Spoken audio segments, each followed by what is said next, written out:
श्री स्वामी समर्थ. माझ्या सर्व स्वामी सेवेकरांना स्वामी माऊली आणि मी या चॅनलमध्ये तुम्हा सर्वांचे मनपूर्वक स्वागत आहे. तर चला, आज मी तुम्हाला देवघर याविषयी सांगणार आहे. प्रत्येकाच्याच घरामध्ये देवघर असते आणि ते असायला हवे, कारण देवघरामुळे आपल्या घराला देव पण येते.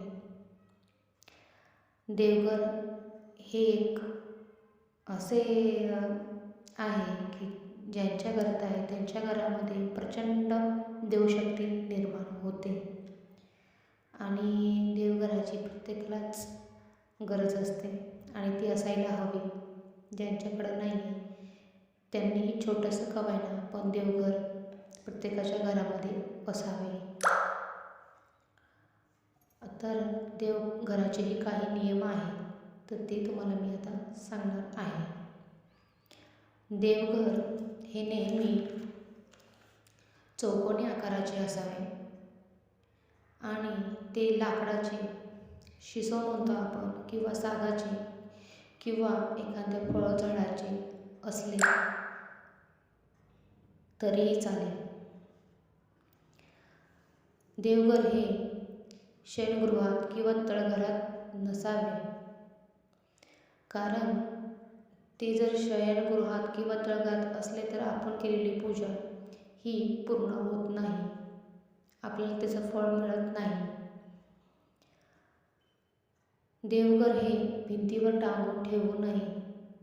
आता ज्यांच्या घरात छोटी जागा आहे तर त्यांनी पहिले त्या भिंतीला एखादी स्टाईल लावावी, छोटी फरशी लावावी आणि त्यावरती देवघर लावावे. देवघरात कोणते देव असावे आणि किती मूर्त्या असावे.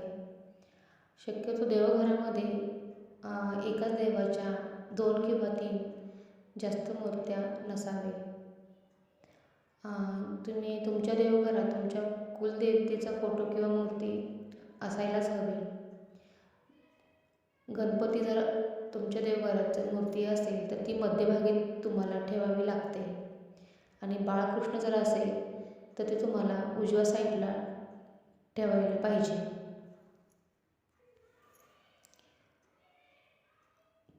तुम्हाला जर तुमचा देवारा ईशान्य कोपऱ्यामध्येच ठेवायला हवा आहे, कारण ईशान्य ही जागा अशी आहे का तिथे आपल्या देवांचा सदैव वास असतो. त्याच्यामुळे तुम्ही ईशान्य कोपऱ्यामध्येच देवघर तुमचे असावे. देवघर हे तुम्ही दररोज साफ केले तरीही चालते, आठवड्यातनं एकदा केली तरीही चालते, पण शक्यतो तुम्ही आठवड्यातनं एकदा पूर्ण देवारा आवरायला हवा. आणि देवारा जर तुमच्या देवाऱ्यामध्ये जर दिवसभरातून एक वेळेस जरी देवाऱ्यामध्ये सूर्याची किरणं जर पडली तर तुमच्यासारखं नशीबवान हे तुम्हीच आहात, कारण प्रत्येकाच्याच देवघरामध्ये सूर्यकिरणं पोचत नाही.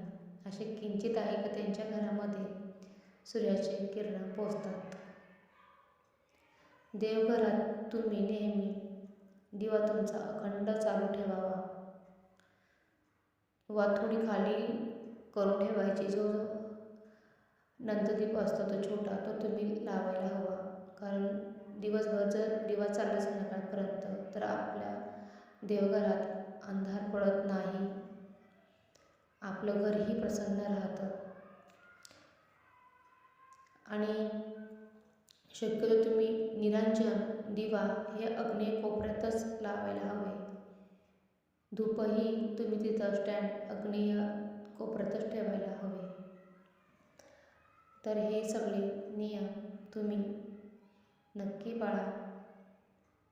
सर्वांना श्री स्वामी समर्थ.